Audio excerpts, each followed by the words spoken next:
عابد مزتر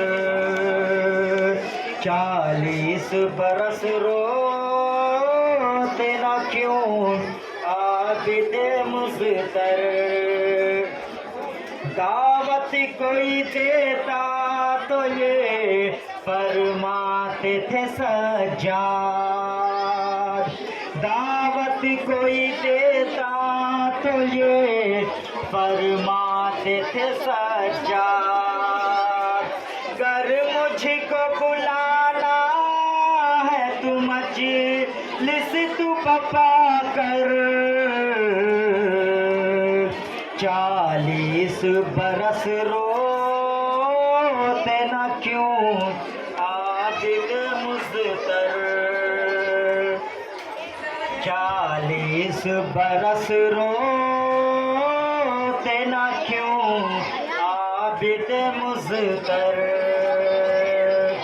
کس مرد میں ہے حوصلہ جز عابد بیمار کس مرد میں ہے حوصلہ جز عابد بیمار ماں بہن کو جو دیکھ لے بلوے میں کھلے سر 40 برس روتے نہ کیوں عابد مزتر 40 برس روتے نہ کیوں عابد مزتر کیا گزر دل سید سجاد پہ اس دم کیا گزر دل سید سجاد پہ اس دم جب لوٹ گیا بیویوں کا مخنا و چادر 40 برس روتے نہ کیوں عابد مزتر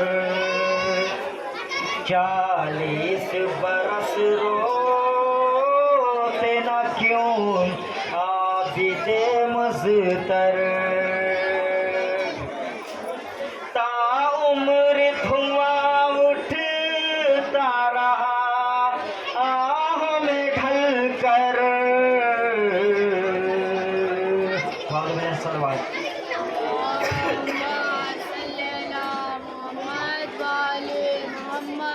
علی شاہ سے گزارش ہے کہ مائک پر تشریف لائیں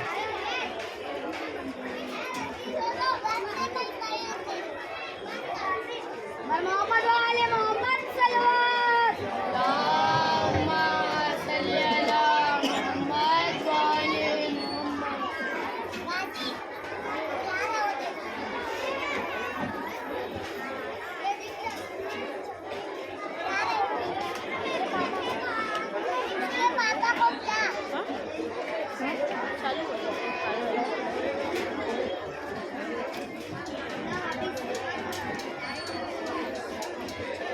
لائٹ ہے نا بے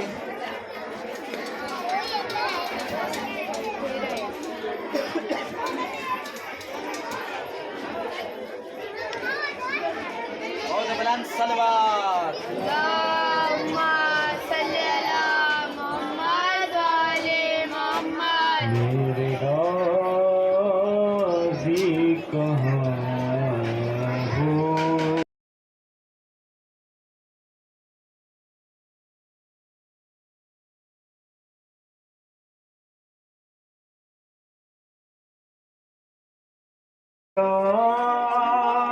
گیر سے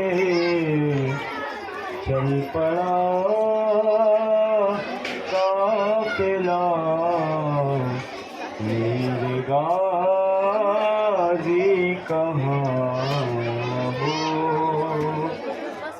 تیری جاگیر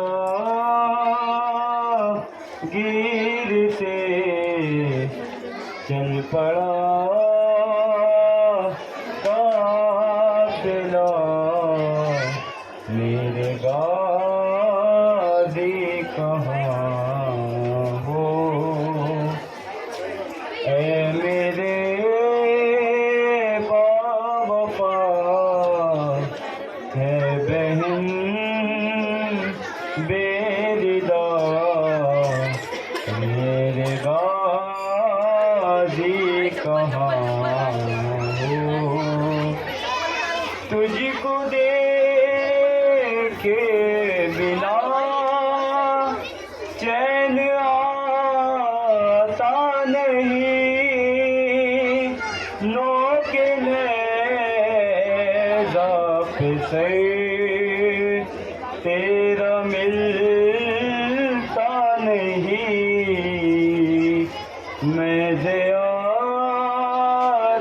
کروں کس طرح یہ بتا میرے غازی کہاں ہو ہے میں نے بچپن میں لوری سنائی تجھے میں نے چلنا سکھا یا تھا بھائی تجھے راہ پہ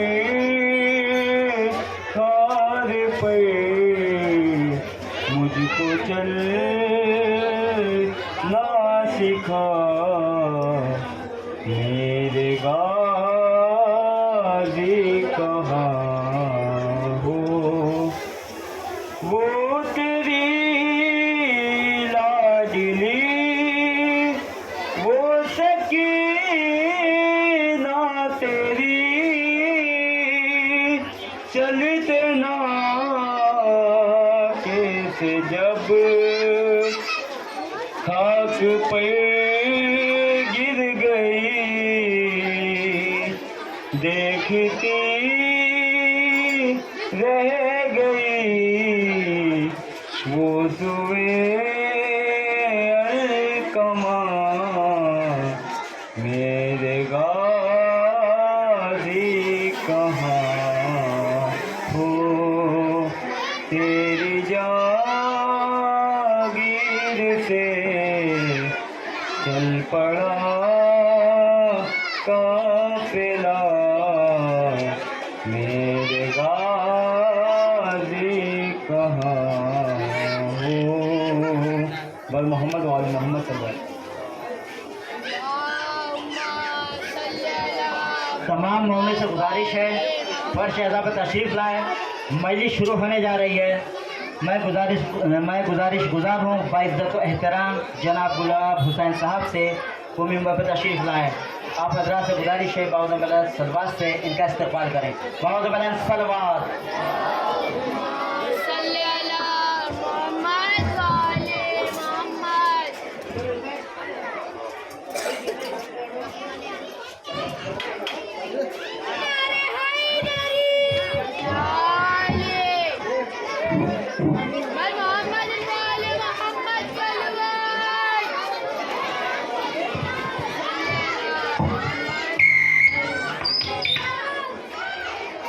فاتحہ.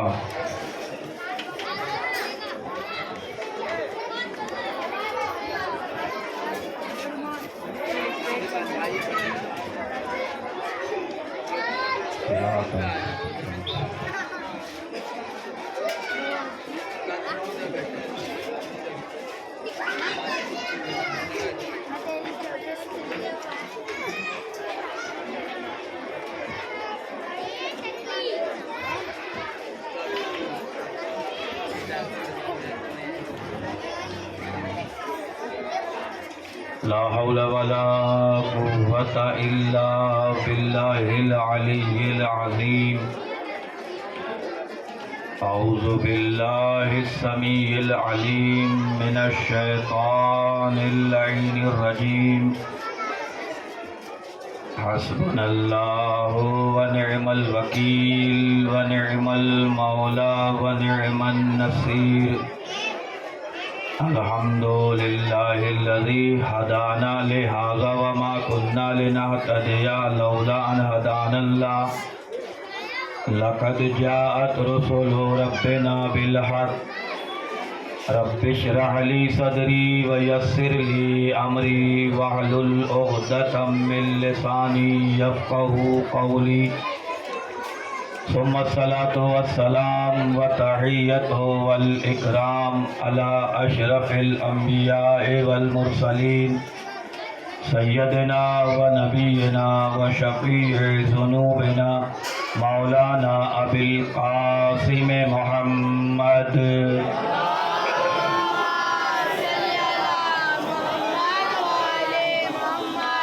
وعلى أهل بيته الأطيبين الأطهرين الأنجبين الأكرمين العصمة المعصومين الهداة المهديين الغر الميامين من الآن إلى قيام يوم الدين وبعد يوم الدين، سيما الإمام المهدي المنتظر عجل الله تعالى فرجه الشريف. أما بعد فقد قال الله الحكيم في القرآن الكريم وهو أصدق الصادقين.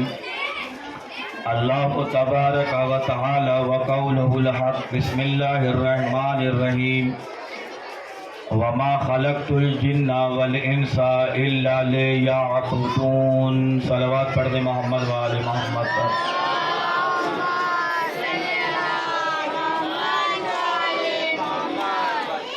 سب سے پہلے یہ اعلان ہے کہ انشاءاللہ 16 صفر کو ایک جلوس عزا یہیں سے اسی جگہ سے برآمد ہوگا، جو ڈمپنگ روڈ سے ہوتا ہوا ذاکر حسین نگر امام بارگاہ میں اختتام پذیر ہوگا، جہاں پر تمام مومنین کے لیے نظر مولا کا اہتمام ہے.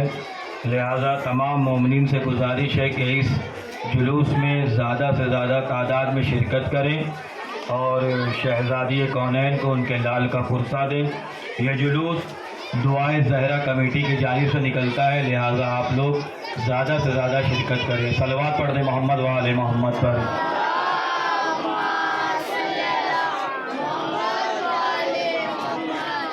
عزیزان گرامی، یہ جلوس عزا جو برآمد ہونے والا ہے، یہ چوتھے امام حضرت امام زین العابدین علیہ الصلاۃ والسلام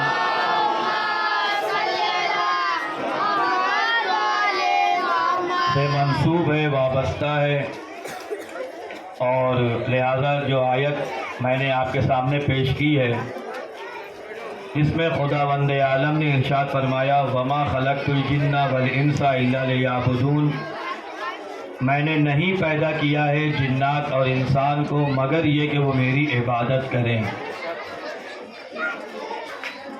تمام عالم اسلام اس پر متفق ہے کہ یہ آیت انسان کی زندگی، انسان کی خلقت کے مقصد کو بیان کر رہی ہے کہ اللہ نے اپنی عبادت کے لیے پیدا کیا ہے، اور وہ انسان ہی نہیں ہے جو اللہ کی عبادت نہ کرے. وہ انسان ہی نہیں ہے جو اللہ کی عبادت نہ کرے. لیکن ایک صلوات پڑھ دے محمد اور آل محمد پر.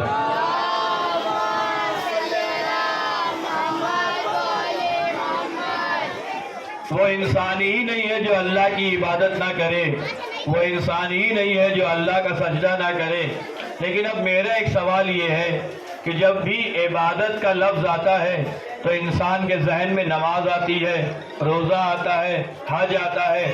اگر نماز تنہا عبادت تھی تو کبھی شیطان جنت سے نکالا نہ جاتا. اگر نماز عبادت تھی تو شیطان جنت سے نکالا نہ جاتا. کیوں؟ اس نے کتنی عبادت کی تھی. اور جب اللہ نے کہا کہ میں جو بنا رہا ہوں اگر میں اس میں روح پھونکوں تو تم سب کے سب سجدے میں چلے جانا، شیطان کا کیا نظریہ تھا کہ پروردگار اپنا سجدہ کروا، قیامت تک سر نہیں اٹھاؤں گا، لیکن یہ جس کا سجدہ کرنے بول رہا ہے میں اس کا سجدہ نہیں کروں گا. کیوں؟ اس لیے کہ تو نے اسے مٹی سے بنایا ہے، مجھے آگ سے بنایا ہے، اور آگ افضل ہوتی ہے، مٹی مفضول ہوتی ہے، لہٰذا میں اس کی عبادت نہیں کروں گا. تو اللہ نے کیا کہا؟ تو نے سجدے ضرور کیے ہیں، تو نے رکوع ضرور کیا ہے، تو نے عبادت ضرور کی ہے، لیکن چونکہ تو نے میرا حکم نہیں مانا ہے اس لیے قیامت تک کے لیے لائق لعنت ہو گیا ہے. اس کا مطلب یہ ہے کہ نماز پڑھنا صرف عبادت نہیں ہے، روزہ رکھنا صرف عبادت نہیں ہے، ہر وہ کام جس سے اللہ کی رضا مل جائے وہ ہے عبادت. ہر وہ کام جس سے اللہ کی رضا مل جائے وہ ہے عبادت. ہر وہ کام جس سے اللہ راضی ہو جائے وہ ہے عبادت. ہر وہ کام جس سے اللہ خوش ہو جائے وہ ہے عبادت. اب یہ نہ دیکھے کہ کون کتنی نمازیں پڑھ رہا ہے، یہ دیکھو اللہ کی رضا کے لیے کتنی نمازیں پڑھ رہا ہے. یہی وجہ ہے کہ اللہ یہ نہیں دیکھتا کتنی پڑھ کے آئے ہو، یہ دیکھتا ہے کیسی پڑھ کے آئے ہو. صلوات پڑھے محمد و آل محمد پر.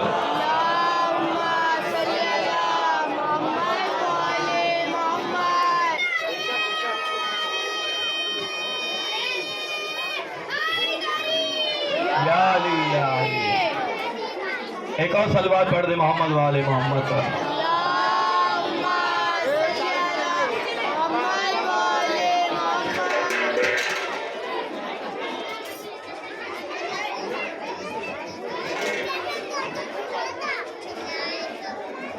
ایک اور صلوات پڑھ دے محمد والے محمد پر. اللهم صل على محمد وعلى محمد. کم سے کم صلوات تو پڑھیے.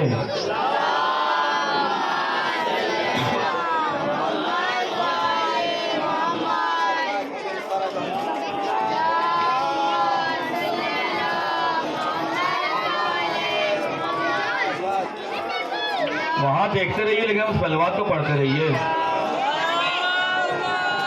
صلی اللہ علیہ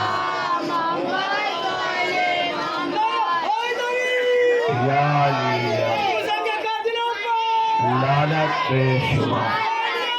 زندہ باد زندہ باد مرد آباد مرد آباد لعنت بے شمار. تو اللہ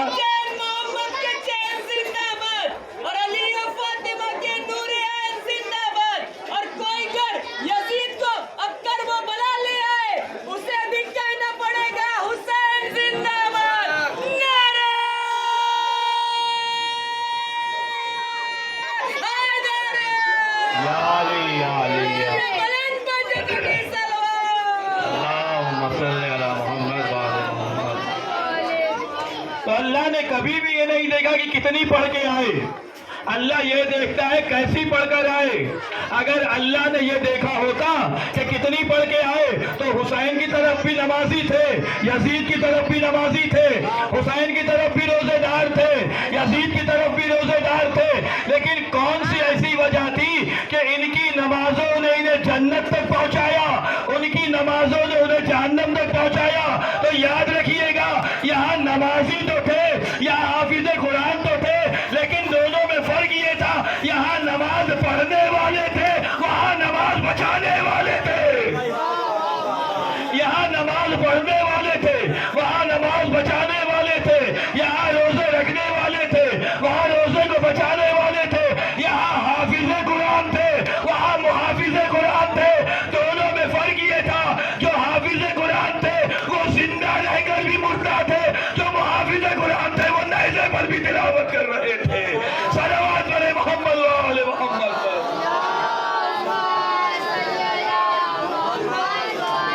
تو عبادت اللہ نے عبادت کا کی عبادت کرو, اور ہم نے پیدا ہی اس لیے کیا ہے کہ تم ہماری عبادت کرو تاکہ پہچانے جاؤ.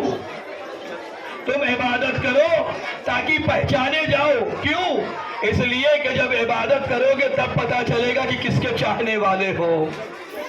نماز پڑھو گے تب پتا چلے گا کس کے ماننے والے ہو. آج ہم کلمہ شہادتین پڑھتے ہیں نا, لیکن جب سجدہ کرتے ہیں تب پتا چلتا ہے یہ اللہ کا عبادت گزار ہے. جب ہم نماز پڑھتے ہیں تب یہ پتا چلتا ہے یہ اللہ کا عبادت گزار ہے. جب ہم روزہ رکھتے ہیں تب یہ پتا چلتا ہے یہ اللہ کا ماننے والا ہے. جب ہم کلمہ شہادتین پڑھتے ہیں تب پتا چلتا ہے یہ رسول اللہ کا کلمہ پڑھنے والا ہے, یہ رسول اللہ کو فالو کرنے والا ہے, یہ رسول اللہ کو ماننے والا ہے. جو رسول اللہ کو مانتا ہے وہ رسول اللہ کی مانتا ہے. اور نبی نے کیا فرمایا, جو اہل بیت کو مانے گا وہ ہمارا ہوگا. بھائی رسول اللہ نے فرمایا نا, حسین و منی وانا من الحسین, میں حسین سے ہوں اور حسین مجھ سے ہے. تو اب سوال یہ پیدا ہوتا ہے کہ اگر رسول اللہ نے یہ کہا ہے کہ حسین منی وانا من الحسین, تو اب سوال یہ ہے کہ اگر رسول اللہ نے نانا اور نواسے کی وجہ سے کیا ہے تو یہ تو سمجھ میں آتا ہے کہ ہر نواسا نانا سے ہوتا ہے, ہر پوتا دادا سے ہوتا ہے, ہر بیٹا باپ سے ہوتا ہے. لیکن نبی کا یہ جملہ کہنا وانا من الحسین, میں حسین سے ہوں, اس کا مطلب یہ ہے یا رسول اللہ آپ بتانا کیا چاہتے ہیں, آپ سنانا سمجھانا کیا چاہتے ہیں. کہا یاد رکھو کبھی بھی اس حدیث کو نانا اور نواسے کی بنا پر مت دیکھنا, اس حدیث کو نبوت اور امامت کی بنا پر دیکھنا.